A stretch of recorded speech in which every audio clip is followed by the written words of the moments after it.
listen, you'll hear a conversation between Alan and Gianna, the office counsellor of a company.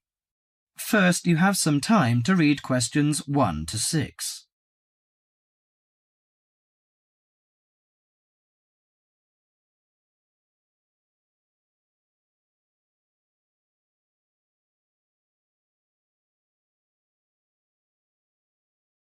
Now listen to the conversation and answer questions 1 to 6. What's up, Gianna? You look like you're in bad shape. Yes, maybe I'll get sick leave from the boss and finally catch up on some sleep. I've barely eaten and slept in days. Those are warning signs of occupational stress. How are things at work? Terrible. After all the layoffs lately, the workload is totally overwhelming for everyone that's left. So I spend every waking moment in the office. I'm kept busy all the time. So you need to take a few minutes break every so often to clear and refresh your mind. But my boss will complain I'm not hard-working. She's so capricious that you can't predict her reaction sometimes.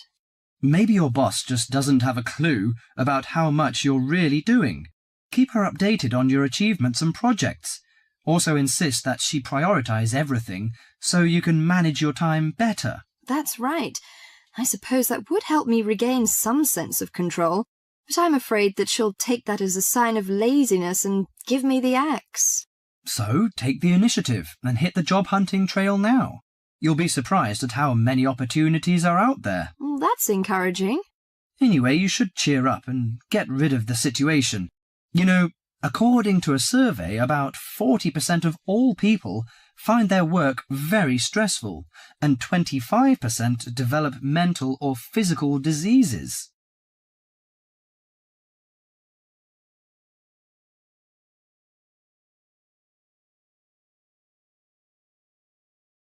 Before you hear the rest of the conversation, you have some time to look at questions 7 to 10.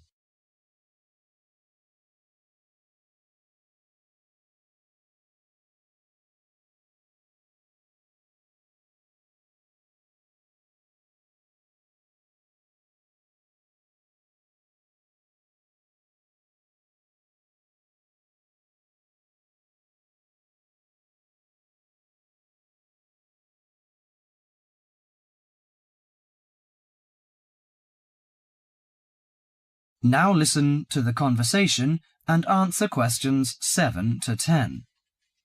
So serious? I didn't know that. How do the problems start? You know, they start when conflicts at work induces stress. Your body reacts by flooding the bloodstream with hormones that tense up your muscles and increase your blood pressure. This is meant to save you in a fight or flight situation, but leads to a host of illnesses, ranging from insomnia and headaches to heart attacks, when it occurs regularly over an extended period of time. What should I do to prevent such things happening? Well, most occupational stress is attributed to a recognized lack of control. You should act in advance to relieve the problems. For example, you should actively pursue career opportunities rather than quietly worry about getting fired. Of course, you can't control everything, so you need to help your mind and body cope. Keep a journal to release your frustrations, take short walks to calm down, or if necessary, simply take a mental health day. That is the end of part 1. You now have half a minute to check your answers.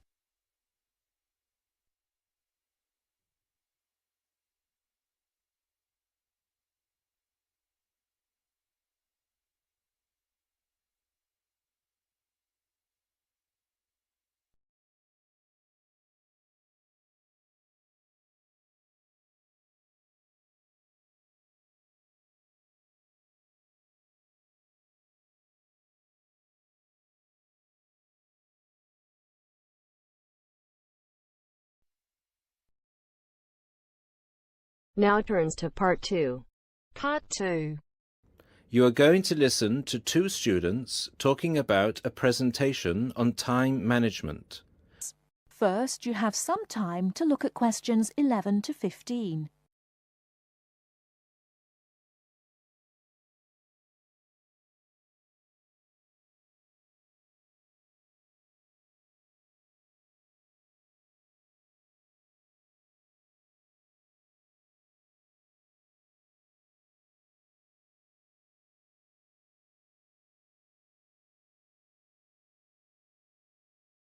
Now, listen carefully and answer questions 11 to 15. Hi, Mark. What are you doing? Hi, Lucy. Well, I'm preparing this seminar on time management. I'm supposed to do a presentation on the topic next week. Ironic, isn't it? I'm probably the worst student when it comes to time management. I don't think you're that bad compared to some other people I know. Do you need some help with it? Yeah, I just don't know where to start, to be honest. When are you doing the presentation? I'm supposed to hand in the draft on Wednesday at 11 a.m. The presentation is scheduled for 10 a.m. this Friday. That's not too bad. This gives you the whole weekend to prepare. Let's brainstorm some ideas, shall we? Do you want to get a pen and paper to jot down some thoughts? I think you should start with a broad general statement. For example, I read somewhere that organizing time is a skill like learning to drive or tying your shoelaces.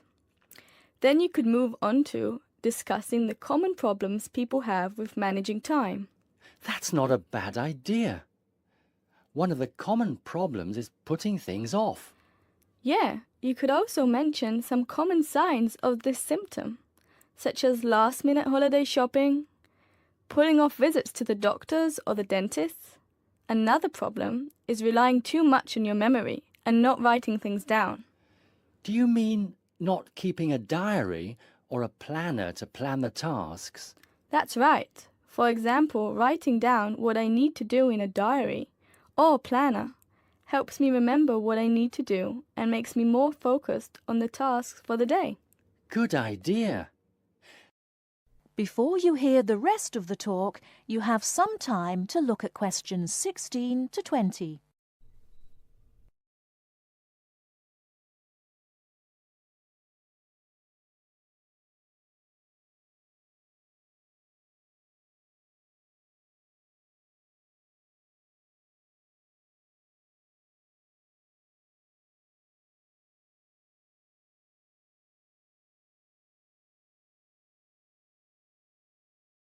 Now listen and answer questions 16 to 20.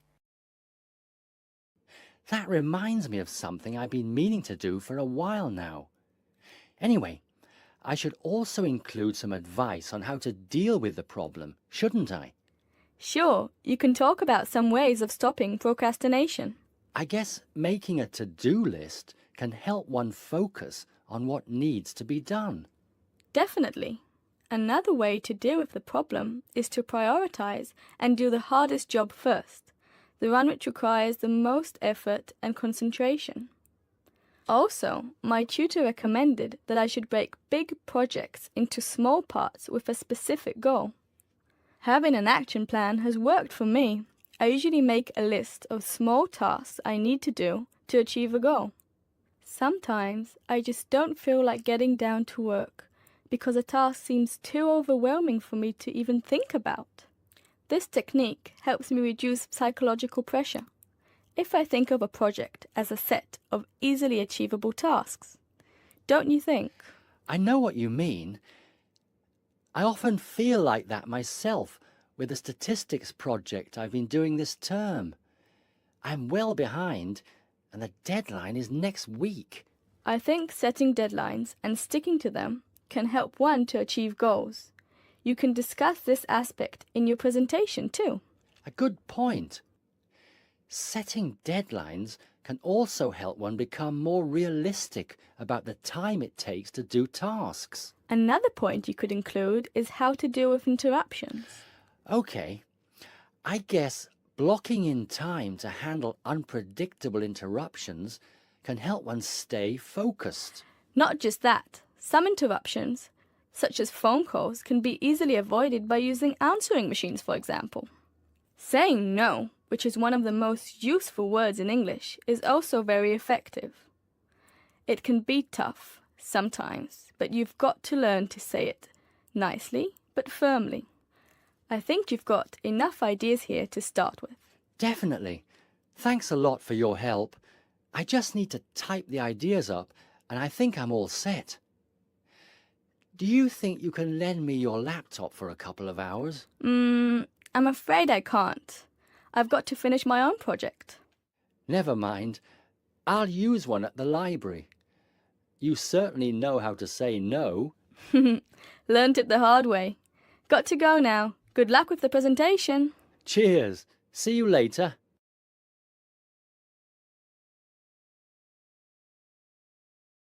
That is the end of part 2. You now have half a minute to check your answers.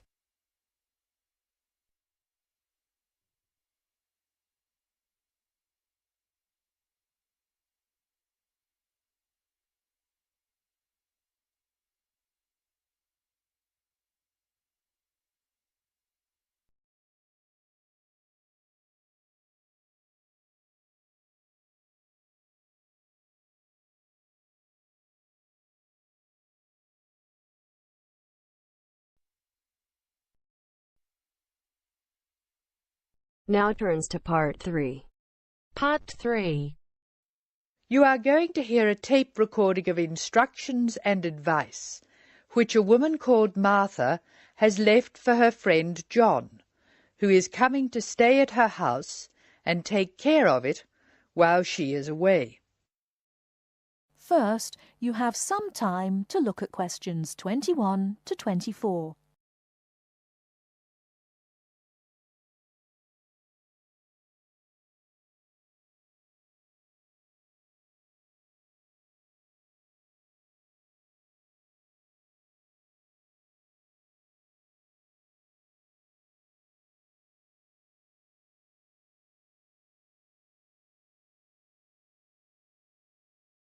Now, listen carefully and answer questions 21 to 24. Hello, John. Welcome to the house. I'm really pleased that you can be here to look after my house while I'm away. Here are some things you need to know about the house. Important stuff like when the garbage is collected. In fact, let's start with the garbage, which is collected on Friday. Just write garbage on the calendar on the days they take it away. Put it out on Friday every week. That'll be Friday 22nd, Friday 29th and Friday 5th. It's a really good service. The trucks are quiet and the service is efficient. The bin will be put back outside the house empty. It's a good idea to put it away quickly. This street can be quite windy. I once watched my next-door neighbour chase her bin the whole length of the street. Every time she nearly caught up with it, it got away again. The waste paper will be collected this Tuesday. That's Tuesday 19th. There's a plastic box full of paper in the front room. Please put it out on Tuesday. The truck will come during the day. If you don't mind collecting old newspapers and other paper and putting them in the box, I'll put it out when I come home. The paper people only come monthly. I have some things to give to charity in a box in the front room. Would you put it out on Monday the 25th, please? It's a box of old clothes and some bed linen which I've collected, plus a few other bits and pieces. Be careful when you pick it up, because it's heavier than you might expect. The charity truck will come by during the day on the last Monday of the month. If you want to use the library, you'll find it on Darling Street. I've left my borrower's card near the telephone. It has a very good local reference section if you want to find out more about this city. I'm sorry to say we don't have a cleaner. Oh yes, filters. Please would you change the filters on the washing machine on the last day of the month, which is Sunday the 31st. We find that the machine works much better if we change the filters regularly. The gas company reads the meter outside the house, so don't worry about that. I think that's all the information about our calendar of events.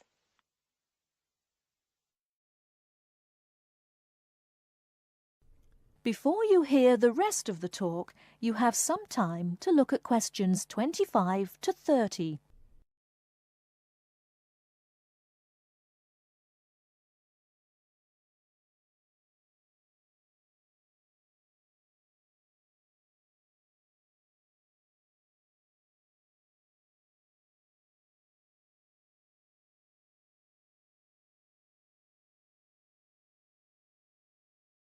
Now listen and answer questions 25 to 30. Well, John, I'm trying to think what else I should be telling you. As you know, I'm going to a conference in London. I hope to have a little time to look around. It's a great city. I do hope I manage to get to at least some of the theatres and museums. I'm looking forward to all the things I have to do at the conference too. I'm giving a paper on Tuesday the 26th, and there are a couple of really exciting events planned later in the conference programme. I hope to meet up with an old teacher of mine at the conference. She taught English literature at my old high school, and we've kept in touch through letters over the years.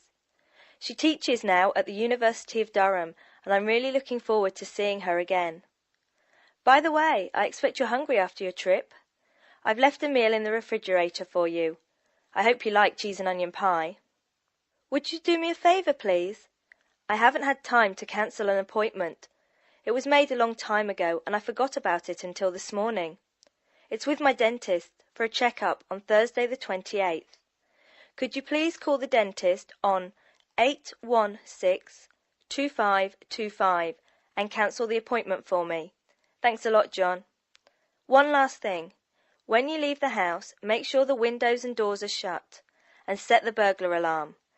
The alarm code number is 9120, enter. Have fun. I'll see you when I get back. This is your friend Martha saying goodbye.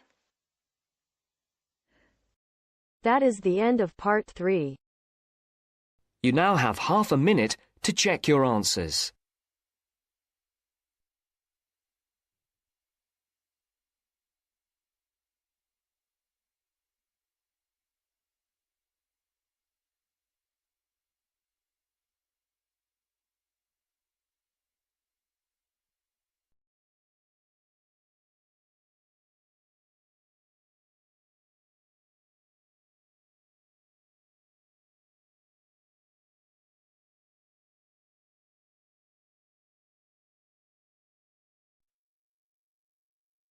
Now turns to part 4.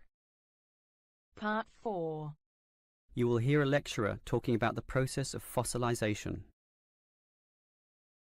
First, you have some time to look at questions 31 to 40.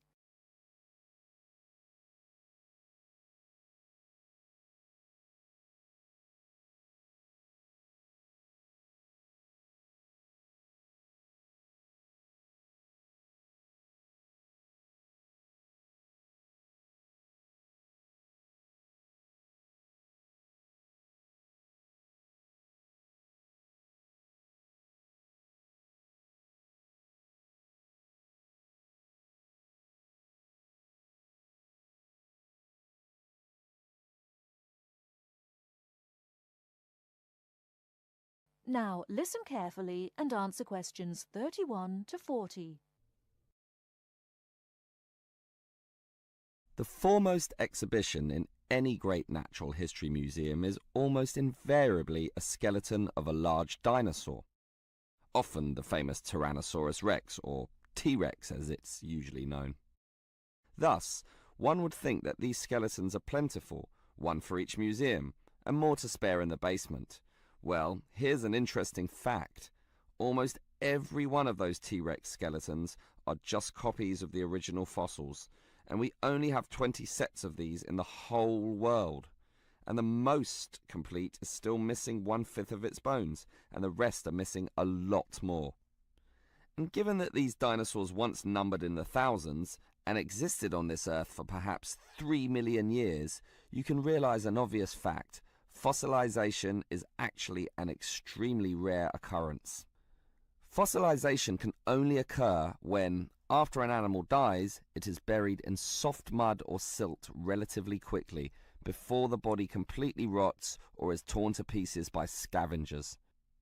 Given this fact, the overwhelming majority of fossils are in marine sediment, where former marine life sank to the sea bottom, where sediment was being continually deposited. This means that we have a fairly good idea of the life in Earth's ancient oceans, but a much sketchier view of the land-based life forms. Fossilization on land needs water and mud, meaning that it is most often near ancient river sites and lakes. but it is still so rare that there are in fact large stretches of geological time about which we don't quite know what was happening at all. So, given that fossilization is so rare, the natural question is, what can increase its odds? Well, fossilization mostly occurs with organisms which meet three basic criteria. 1. They must have hard body parts, for example, shells, plates, bones, and teeth. Unfortunately, the soft parts just rot away far too quickly to be fossilized. And I say unfortunately because it is often the soft fleshy features that most interest us. An elephant's trunk, for example, would not fossilize, and from the skeleton alone, we would never know the trunk was there. The second criterion for more likely fossilization is that the organism in question must have existed in considerable numbers and be spread over a wide geographical range. This simply increases the statistical probability that one of them will one day be fossilized and hopefully found. Finally, and by the same logic, the species needs to have existed on the Earth for a long time, and the longer, the better. So, these are the three main criteria, but there are others. Being a large size, for example, helps us to notice and discover them as fossils more easily, and being a marine organism, as mentioned, helps also. Trilobites, a strange sort of ancient crab, are a perfect example. Their body structure was one of hard plates.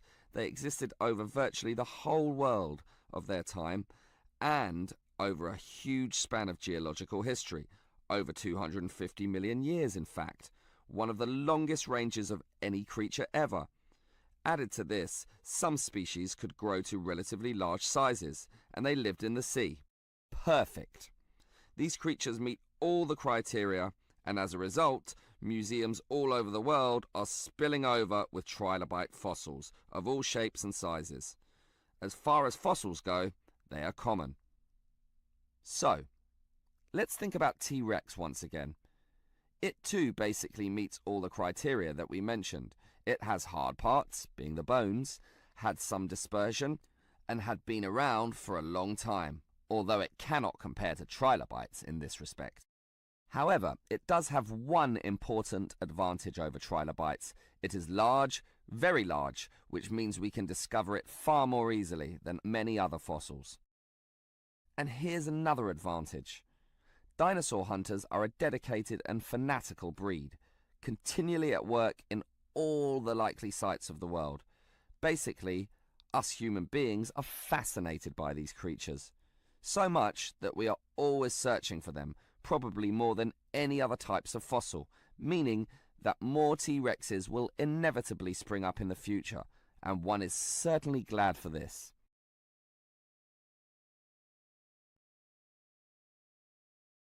That is the end of part 1.